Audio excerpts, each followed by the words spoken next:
मैं मौजूद हाँ फाजिलपुर दे विच। ई टाइम फाजिलपुर पानी दे विच बुड़ चुके। ये मेरे पिछों तुसां देखो फाजिलपुर दा हाई स्कूल है ते ये जड़ा है ना फाजिलपुर दा शहर दा मेन रोड है। इहदे विच तकरीबन ई टाइम 5-6 फुट पानी है। ये स्कूल भी पूरा पानी नाल बुड़ चुके।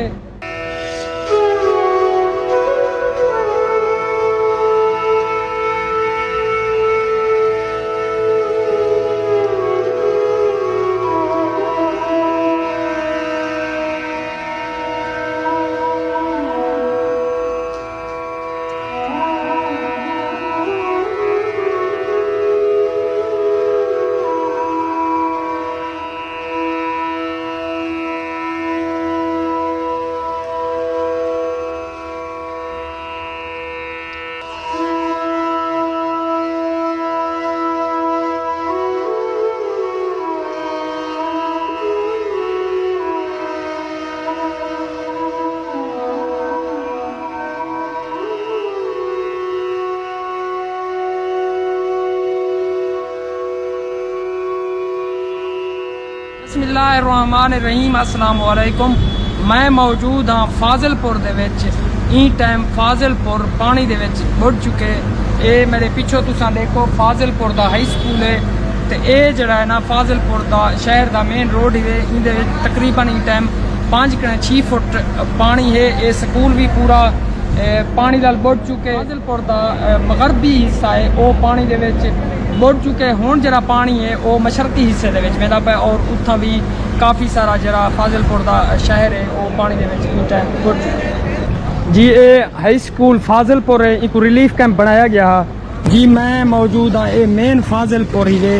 मेन फाजिलपुर दा जरा शहर है वो ही इन साइड दे उत्ते म्यूनसिपल कमेटी फाजिलपुर है। ये पानी दे विच बुड़ चुकी है।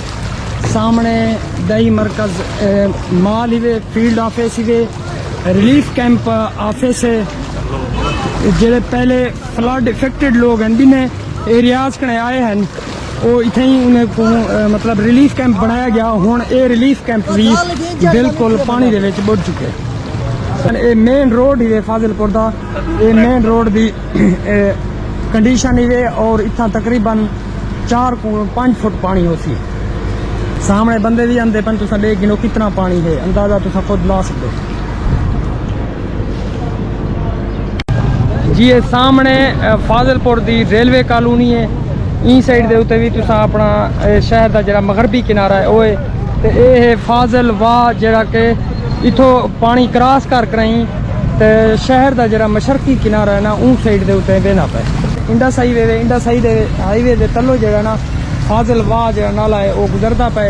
ते हुण इंदा पानी शहर दा जरा मशरकी हिस्सा है उनदे विच वेंदा पे। मैं तो सामने दिखा ना सामने RHC फाजिलपुर है। ई जी बिल्डिंग है इहदे विच सारा पानी दाखिल थी गए तो ये शहर का मगर मशरकी हिस्सा है जोड़ा हुण पानी नाल शदीद मुतासर थया पे। तुसां ई से देख गिनो पानी की स्पीड कितना है। बिल्कुल बहुत तेज स्पीड दे विच पानी गुजरदा पे। तो ये जरा नाला है फाजिल वाह ही गुआदन फाजिल वाह अपने किनारे कने भी उनके उत्तों पानी वेंदा पे। तो शहर दे जरा मशरकी हिस्सा है उनदे विच घरें दे विच भी वेंदा पे। तो सारी आबादी को बहुत मुतासर करदा पे।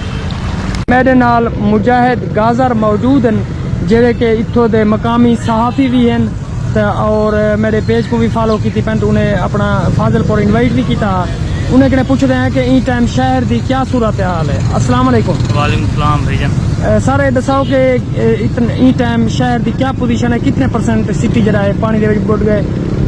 सर रात जो है कोई शहर सारा जो सेफ आ और इंतजामिया जो है कि गफलत इंतजामिया की गफलत की वजह से जो सवेरे तरह मगरबी साइड जी मुतासर थी है इफेक्टेड थी है वल होने बाद इंतजामिया की गफलत की वजह तो सारा जो मशरकी साइड है वो इफेक्ट थी है। हाल तक इंतजामिया था मौजूद कहीं नहीं और जी सारा तकरीबन 50% जो शहर है सिटी फाजिलपुर वो डूब चुके हैं।